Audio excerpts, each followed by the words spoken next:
शाम्ब का पालेख। रात्रि का प्रथम पहर पूरा हुआ। चित्र प्रसाद की नृत्य भूमि वसंत के उषा के परिधान से श्रृंगारित किया जाने लगा। चित्रलेखा स्नान गृह से निकल वस्त्र सज्जा के कक्ष में गई। युवराज और उसके मित्र भोजन से निवृत्त होकर मध्यखंड में आ गए। चित्रा ने अतिथियों के सामने पेय के स्वर्ण पात्र उपस्थित किए। युवराज के समक्ष चित्रलेखा पहली बार उन्मत्त काम का उत्तेजक नृत्य प्रस्तुत करने वाली थी। उससे पूर्व हम सब पाटलिपुत्र से केवल 4 कोश की दूरी पर गंगा के उस पार स्थित सघन वन में चले। पाटलिपुत्र से 4 कोश दूर सघन वन, भयंकर नीरवता, उसके मध्य में स्थित शाम्ब का पालिक का डरावना आश्रम। आसपास के जनपद शाम्ब कापालिक के नाम से धूजते थे। लोग कहते शाम्ब कापालिक की उम्र 150 वर्ष की है। यह महातांत्रिक है, सिद्ध है, भैरव चक्र का सर्जक है, अति क्रूर और निर्दयी है। यह नौजवान जैसा बलिष्ठ और सशक्त है। इसके आश्रम में अनेक प्रकार के आश्चर्य है। किंवदंती यह भी है कि शाम्ब मैली विद्या का साधक है। इसने अनेक बार नर बलि दी है। वह स्वयं नरमांस भक्षक है। उसके आश्रम के पास से कोई भी स्त्री पुरुष निकलता है, वह शाम्ब की मंत्र शक्ति का भोग ही बनता है। इस जनवंदती के कारण उस वन से कोई भी गुजरने का साहस नहीं करता था। किसी को यह ज्ञात भी नहीं था कि कापालिक के आश्रम में कितने नर नारी रहते हैं, क्या करते हैं और कब बाहर निकलते हैं। इसका आश्रम पत्थर के दुर्ग से सुरक्षित था। आश्रम में प्रवेश करने के लिए एक ही द्वार था और लोगों ने कभी उस द्वार को खुला हुआ देखा ही नहीं था। फिर भी कभी कभी अन्यान्य राज्यों और प्रदेशों के राजपुरुष इस द्वार को खटखटाते। वे क्यों आते, वे क्या लेकर जाते, ये बात कोई नहीं जान पाता था। सघन अंधकार था। उस समय एक घुड़सवार सघन वन में आश्रम की ओर बढ़ रहा था। घुड़सवार एक नौजवान था। उसकी काया सशक्त और मांसल थी। उसके नयन तेजस्वी थे और उसका अश्व भी चपल था। सघन वन से गुजरता हुआ वह अश्वारोही चारों ओर देखता जा रहा था। उसकी कमर में तलवार बंधी हुई थी। उसके कंधे धनुष्य और पीठ के पीछे तूरीन था। घोड़े की चाल से यह प्रतीत हो रहा था कि वह युवक आश्रम के मार्ग से परिचित था। दूर से उसे आश्रम दिखा और वह उसी दिशा में तेजी से चलने लगा। युवक ने आकाश की ओर देखा। रात्रि का दूसरा प्रहर प्रारंभ हो चुका था और वह दुर्ग के द्वार के पास आकर घोड़े से नीचे उतरा। अश्व को एक ओर खड़ा रख वह द्वार के निकट गया। लोहे का मजबूत द्वार। उसने एक लटकती हुई सांकल खींची। फिर वह आश्वस्त होकर वहीं खड़ा रहा। कुछ क्षण बीते। लोह द्वार में एक छोटी जाली थी। वह खुली और भीतर से आवाज आई, कौन? ठिग ने द्वारपाल के पीछे अपने अश्व की लगाम पकड़े अभय होकर रथपति नंदन चल रहा था।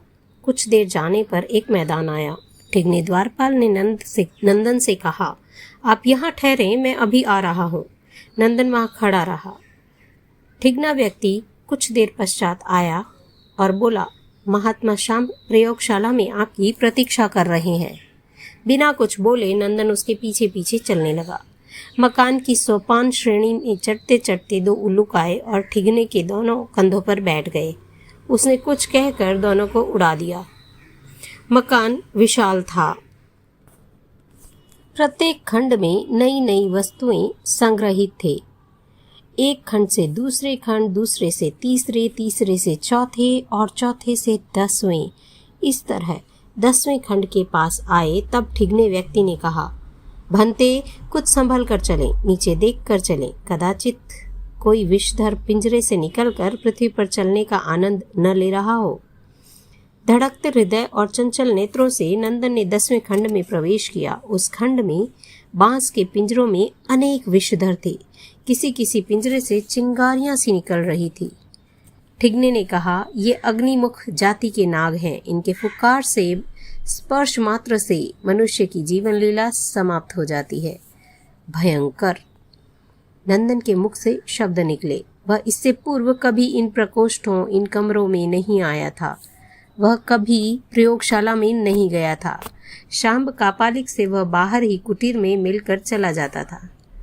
वह यह भयानक दृश्य उसको आश्चर्यकारी लग रहा था। 12वां खंड। द्वार बंद था। ठिंगने ने उसे खटखटाया। द्वार खोला। नंदन ने देखा कि यह खंड अत्यंत विशाल और भव्य है। वह स्वर्ण की दीपमालाओं से जगमगा रहा था। भीतर घुसते ही एक तरुणी सामने आई। ठिंगने ने कहा, अतिथि को सौंपता हूँ। इतना कहकर वह चला गया।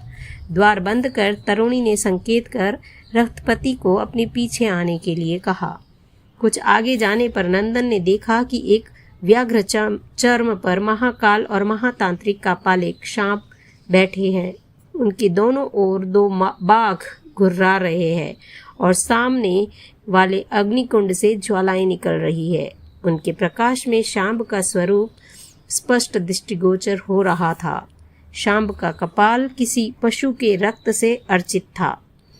उसके गले में माणक की बड़ी बड़ी माला थी और वह लाल कोशे का वस्त्र धारण किए हुए था। उसके पीछे 2 अर्धनग्न तरुणियां चामर लेकर खड़ी थी। नंदन 10 हाथ की दूरी पर स्थित रहकर नमस्कार करता हुआ बोला, महातांत्रिक, महाप्रभावी महात्मा शांब की जय हो। मगध सम्राट ने अपना प्रतिपात भेजा है।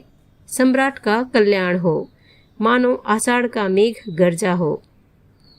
शांब ने अपने विशाल चमकते नेत्र नंदन पर स्थित करते हुए कहा, वत्स निकट आओ। नंदन कांपता हुआ निकट गया।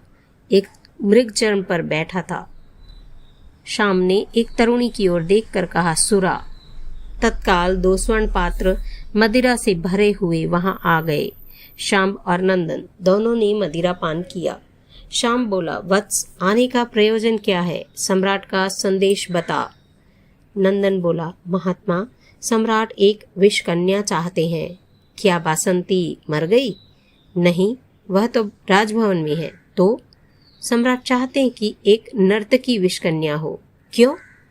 शत्रुओं के विनाश के लिए। शाम ने तीव्र दृष्टि से देखते हुए हंसते हंसते कहा, शत्रु या पुत्र? आप तो त्रिकालदर्शी हैं। नंदन ने मस्तिष्क झुकाकर कहा, कहकर शाम ने अग्निकुंड की ओर देखा। फिर क्षण भर मौन रहकर बोला, क्या चंद्रगुप्त यहाँ आया है? नहीं, परंतु विषकन्या उसको कहीं से भी खोज निकालेगी। नंदन ने कहा, उस भाग्यवती का नाम क्या है? मगध में यौवन, रूपकला और वैभव से सर्वगुण संपन्न मात्र 2 कन्याएं हैं। एक है देवी चित्रलेखा और दूसरी देवी सुषमा। शांब कालिक नयन बंद कर विचारमग्न हो गया। उसी स्थिति में वह बोला, सम्राट किसको चाहते हैं? सबसे योग्य तो चित्रलेखा है, पर वह तो राजनर्तकी बनेगी, इसलिए वे सुषमा को विषकन्या बनाना चाहते हैं। क्या सुषमा तैयार है? वह यहाँ आ सकेगी? हाँ, उसको तैयार किया जा सकेगा। वह यहाँ आ सकेगी।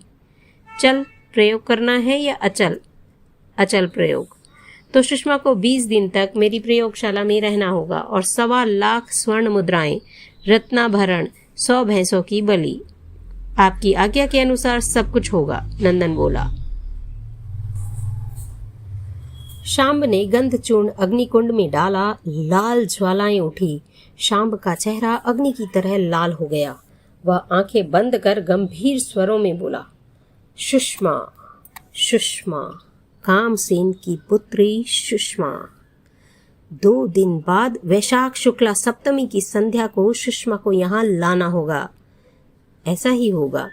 वत्स, अब तुम जा सकते हो, शांब ने बूंदी आंखों से कहा।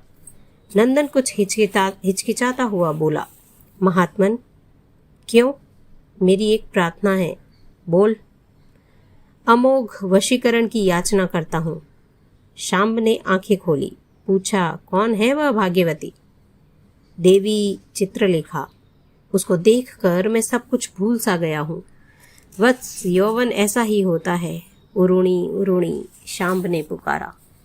तत्काल उरुणी तरुणी भीतर आई और हाथ जोड़कर शांब के सामने खड़ी हो गई। सिद्ध वशीकरण की पेटी। तत्काल उरोणी चली गई। शाम ने नंदन से कहा, वत्स, एक गुटिका देता हूँ। यह गुटिका चंद्रलेखा के उदर में जाने पर वह तुम्हारी दासी बन जाएगी। तेरे सिवाय वह फिर किसी को नहीं चाहेगी। मेरा अहोभाग्य। कहकर नंदन शाम के चरणों में नत हो गया। इतने में ही उरिणी रत्न जड़ित पेड़ी लेकर आई। कापालिक ने उसमें से एक गुटिका निकाली, गोली निकाली और नंदन के हाथ में देते हुए कहा, अपने जीवन की तरह इसकी सुरक्षा करना, पुनः मैं प्रसन्न नहीं होऊंगा। नंदन ने गुटिका को लेकर अपनी कमर में बांध ली और गले से मोतियों का हार निकालकर शाम के चरणों में रखते हुए कहा, यह तुच्छ भेंट, आयुष्मान हो, अब तुम जा सकते हो। शाम ने कहा। उरुणी ने के साथ नंदन चला। आगे ठिगना व्यक्ति खड़ा था। उसके साथ हो नंदन उस महाविकराल आश्रम के बाहर आ गया और अपने अश्व पर बैठकर पाटलिपुत्र की ओर चल पड़ा।